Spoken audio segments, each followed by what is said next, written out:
Welcome back to our channel. So ration కార్డుదారులకు ఒక good news. So మొన్నటి వరకు స్మార్ట్ రేషన్ కార్డ్స్ ఇచ్చారు కదా, సో అవి కాదు, అస్సలే రేషన్ కార్డు మాకు లేదు అనుకునే వాళ్ళకి కోసమే ఈ న్యూస్ అనమాట. సో అదేంటి అని అంటే, రేషన్ కార్డు దరఖాస్తులు మళ్ళీ ప్రారంభించరు. మరి దానికి సంబంధించిన లాస్ట్ డేట్ ఏంటి, ఎలాంటి డాక్యుమెంట్స్ మన దగ్గర పెట్టుకోవాలి, అండ్ ఈ అప్లికేషన్స్ ఎక్కడ ఇవ్వాలి, ఇట్లాంటి విషయాలన్నీ కూడా ఈ వీడియోలో మాట్లాడదాం. ముందుగా ఛానల్ని సబ్స్క్రైబ్ చేయండి, అండ్ రేషన్ కార్డు కోసం ఎదురు చూస్తున్న వాళ్ళకి ఈ వీడియోని షేర్ చేయండి. అండ్ రేషన్ కార్డ్ విషయంలో మీ ఒపీనియన్ ఏంటి అనేది కూడా కామెంట్ రూపంలో తెలియజేయండి. సో రేషన్ కార్డ్స్ కొంతమంది దాదాపు 7 సంవత్సరాలు 8 సంవత్సరాల నుంచి కూడా ఎదురు చూస్తున్నారు. సో ఇప్పటి వరకు కూడా రేషన్ కార్డు రాని వాళ్ళు కొంతమంది ఉన్నారు. అండ్ ఇంకొంతమంది కొత్త ప్రభుత్వం వచ్చిన తర్వాత కొత్త రేషన్ కార్డు తీసుకున్న వాళ్ళు ఉన్నారు. అండ్ ప్రత్యేకంగా బై ఎలక్షన్స్ అయ్యే చోట రేషన్ కార్డు ఇట్లా చిటికెలో ఇచ్చేసిన అధికారులు కూడా చాలామంది ఉన్నారు. సో ఏదేమైనా కానీ రేషన్ కార్డ్స్ మాత్రం మళ్ళీ వచ్చాయి. కొత్త ప్రభుత్వం కొత్త ration card.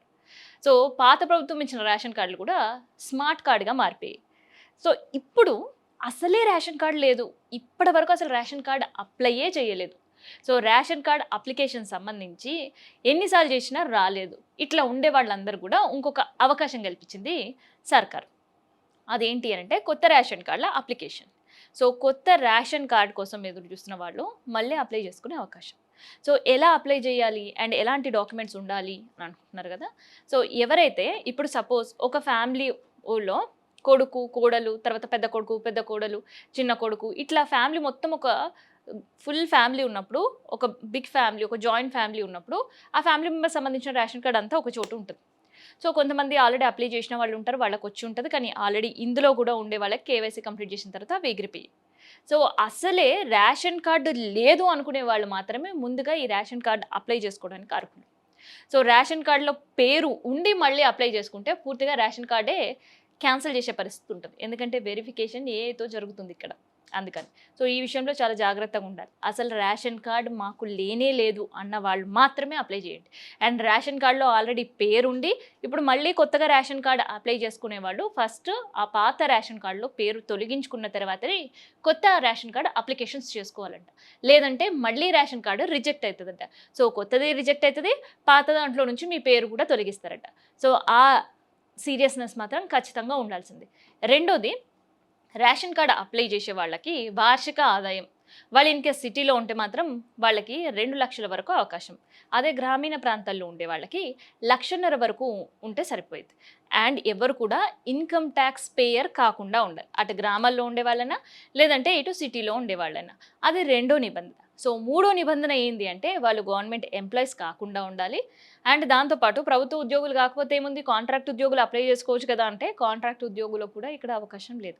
And 4th class employees కూడా ఇక్కడ అవకాశం లేదు. సో అందుకనే ప్రభుత్వానికి సంబంధించిన పర్మనెంట్ ఉద్యోగులైనా కాంట్రాక్ట్ ఉద్యోగులైనా, సో ప్రభుత్వ శాఖలో పనిచేసిన ఒక్క మాటలు చెప్పాలంటే, ఇక ప్రభుత్వ శాఖలు అంటే గవర్నమెంట్ డిపార్ట్మెంట్లో ఎవరైతే పనిచేస్తారో వాళ్ళకి ఎవ్వరు కూడా ఈసారి ఎలిజిబిలిటీ లేదు. అండ్ ఐదోది వచ్చేసి ఎవరికైతే 4 వీలర్ ఉంటుందో వాళ్ళు కూడా ఈ స్కీమ్కి అనర్హులు. సో వాళ్ళు కూడా అప్లై చేసుకోవడానికి లేదు. అండ్ అప్లై చేసుకునే వాళ్ళకి సంబంధించిన రూల్స్ ఏంటి అంటే, అండ్ ఇక్కడ భూములకు జాగాలకు సంబంధించిన రిస్ట్రిక్షన్స్ కూడా ఉన్నాయి. అండ్ దీంతోపాటు ఎవరు అప్లై చేసుకోవాలి అని అంటే వాళ్ళు ఇన్కమ్ ట్యాక్స్ పేయర్ కాకుండా ఉండాలి. అండ్ ఇందాక వాళ్ళకి చెప్పిన కదా, సంవత్సరానికి సిటీలో ఉండే వాళ్ళైతే 2 లక్షలు ఉంటే వాళ్ళు అప్లై చేసుకోవచ్చు. గ్రామీణ ప్రాంతాల్లో వాళ్ళకి 1,50,000 రూపాయల ఆదాయం అయితే వాళ్ళు కూడా అప్లై చేసుకోవచ్చు. అండ్ గ్రామీణ ప్రాంతాల్లో ట్రాక్టర్ ఉండే వాళ్ళకు కూడా ఇది పథకం వర్తిస్తుంది. ఆటో ఉండే వాళ్ళకు కూడా ఈ పథకం వర్తిస్తుంది. సో వాళ్ళు కూడా అప్లై చేసుకునే అవకాశం ఉంటుంది. అండ్ దాంతోపాటు సో కరెంటు 200 యూనిట్లు పైన బిల్ వస్తే వాళ్ళు కూడా ఈ పథకానికి అనర్హులు. సో ఈ రేషన్ కార్డ్ మళ్ళీ అప్లై చేసుకోవాలంటే వాళ్ళ కరెంట్ బిల్ 200 యూనిట్ల లోపే ఉండాలి. సో అప్పుడు మాత్రమే వాళ్ళని ఎలిజిబుల్గా గుర్తిస్తుంది గవర్నమెంట్. సో ఇట్లా ఇవన్నీ అర్హత ఉన్నవాళ్ళు. అండ్ వాళ్ళకి సంబంధించిన ఏం డాక్యుమెంట్స్ కావాలి అని అంటే, వాళ్ళకి సంబంధించిన ఒక address proof and identity proof. So government సంబంధించిన ఏ అప్లికేషన్స్ పెట్టుకోవాలన్నా 2 డాక్యుమెంట్స్ మస్ట్ అండ్ షుడ్గా ఉండాల్సిందే. ఒకటి ఐడెంటిటీ ప్రూఫ్, మీ ఐడెంటిటీ తెలపడానికి ఏదైనా ఒక card. And me address proof, ఇక్కడే ఉంటున్నారు అండ్ వాళ్ళు తెలంగాణ వాళ్ళే అని చెప్పడానికి ఒక అడ్రస్ ప్రూఫ్. సో ఇందులో మస్ట్గా అడిగేది ఏంటంటే Aadhaar card. Sir Aadhaar card ఖచ్చితంగా పెట్టాల్సింది. అండ్ దాంతోపాటు ఐడెంటిటీ ప్రూఫ్ కోసం అంటే గ్యాస్ బిల్ లేదంటే మీ ఓటర్ ఐడి కార్డు పెట్టాల్సిందే. అండ్ మూడోది వచ్చేసరికి అక్కడ మీ రెసిడెన్షియల్ అడ్రస్ సంబంధించి అండ్ దాంతోపాటు కరెంట్ బిల్ని కూడా దానికి జత చేయాల్సిన అవసరం ఖచ్చితంగా ఉంటుంది. అండ్ మీ ఫోటో అండ్ ఎవరి పేరు మీద అనంటే ఫ్యామిలీ హెడ్ ఎవరైతే ఉంటారో వాళ్ళ పేరు మీద మాత్రమే ఈ రేషన్ కార్డ్ అప్లై చేయాలి. అండ్ కుటుంబ సభ్యులు ఒకరు మాత్రమే వాళ్ళ కుటుంబ సభ్యుల అన్ని డీటెయిల్స్ ఇచ్చి అప్లికేషన్ చేయాలి. అంటే సపోజ్ హస్బెండో బ్రదరో ఎవరైనా ఉంటే వాళ్ళ పేరు మీద మిగతా కుటుంబ సభ్యులను అందరినీ యాడ్ చేసి చేయాలి. అంతే తప్ప ఒక్కొక్కరు ఒక్కొక్క రేషన్ కార్డు పెట్టుకుంటా అనే ఆలోచన ఉంటే ప్రభుత్వం ఇయ్యదేమో ఒక 4 అప్లికేషన్స్ పెట్టి అక్కడ పక్కన పడేస్తే ఏదో ఒకటి లక్కీ డ్రా తగిలినట్టు ఏదో ఒక అప్లికేషన్ సెలెక్ట్ అయితే మాకు రేషన్ వస్తుంది కదా అని ఆలోచిస్తున్నారు కదా. సో అట్లా అప్లికేషన్ చేసే వాళ్ళు కూడా చాలామంది ఉన్నారు. ఇన్ కేస్ అట్లా చేసినా కూడా ఏఐ వెరిఫికేషన్ జరుగుతుంది కాబట్టి అప్లికేషన్ రిజెక్ట్ అయ్యే అవకాశం ఉంటుంది. సో అందుకనే అప్లికేషన్ చేసేటప్పుడు చాలా జాగ్రత్తగా ఇవ్వండి. అండ్ ఇక్కడ అప్లై చేసే కంటే ముందే మీ రేషన్ కార్డు అప్లై చేస్తున్నారు కాబట్టి దానికి మ్యాండేటరీ మస్ట్గా అడిగేదే ఆధార్ కార్డ్. సో అందుకనే ఆధార్ కార్డ్కి సంబంధించిన కేవైసీ కంప్లీట్ చేసుకున్న తర్వాతనే మీరు అప్లై చేయండి. అయితే ఆధార్ కార్డులో ఏవైతే డీటెయిల్స్ ఉంటాయో అవే మీరు రేషన్ కార్డులో హ్యాస్టీజ్ నమోదు చేయాల్సి ఉంటుంది. అండ్ ఏదైతే కాంటాక్ట్ నెంబర్ మీకు ఆధార్ కార్డ్కి ఇచ్చారో అదే కాంటాక్ట్ నెంబర్ ఇక్కడ మీరు అప్లికేషన్స్లో కూడా రాయాలి. సో ఆధార్ కార్డుకు ఒక నంబర్, రేషన్ కార్డుకు ఒక నంబర్ ఉంటే ఆ కేవైసీ టైంలో కావచ్చు లేదంటే అలర్ట్స్ వచ్చే విషయంలో కూడా ఒక డిస్టర్బెన్స్ అనేది క్రియేట్ అవుతుంది.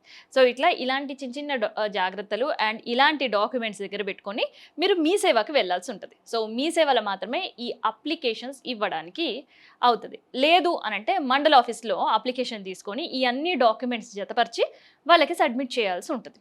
అండ్ ఇక్కడ ఇన్కమ్ గ్రూప్ అని చెప్పా కాబట్టి ఖచ్చితంగా ఇన్కమ్ సర్టిఫికేట్ అడుగుతారు, క్యాస్ట్ సర్టిఫికేట్ అడుగుతారు, అడ్రస్ ప్రూఫ్ అడుగుతారు, ఐడెంటిటీ ప్రూఫ్ అడుగుతారు అండ్ దాంతోపాటు ఎలక్ట్రిసిటీ బిల్, కరెంటు బిల్లులు కూడా అడుగుతారు. అండ్ వాటర్ బిల్ కూడా కొన్ని సందర్భాల్లో జతపరిచే అవకాశం అయితే ఉంటుంది. సో ఈ 6 డాక్యుమెంట్స్తో మీరు కనుక వెళ్తే ఖచ్చితంగా రేషన్ కార్డ్ అప్లికేషన్ తొందరలోనే జరిగే అవకాశం ఉంటుంది. ఎందుకంటే రానున్న 2 నెలల్లో 3 లక్షలకు పైగా రేషన్ కార్డులు ఇవ్వాలి అని ప్రభుత్వం నిర్ణయం తీసుకోబోతుంది. సో ఆ 3 లక్షల అప్లికేషన్లో మీ అప్లికేషన్ కూడా ఉండాలి అని అనుకుంటే వెంటనే మీ సేవా సెంటర్లో లేదంటే మీ దగ్గర ఉండే మండల ఆఫీస్లో వెళ్ళి అప్లికేషన్స్ చేసుకోండి.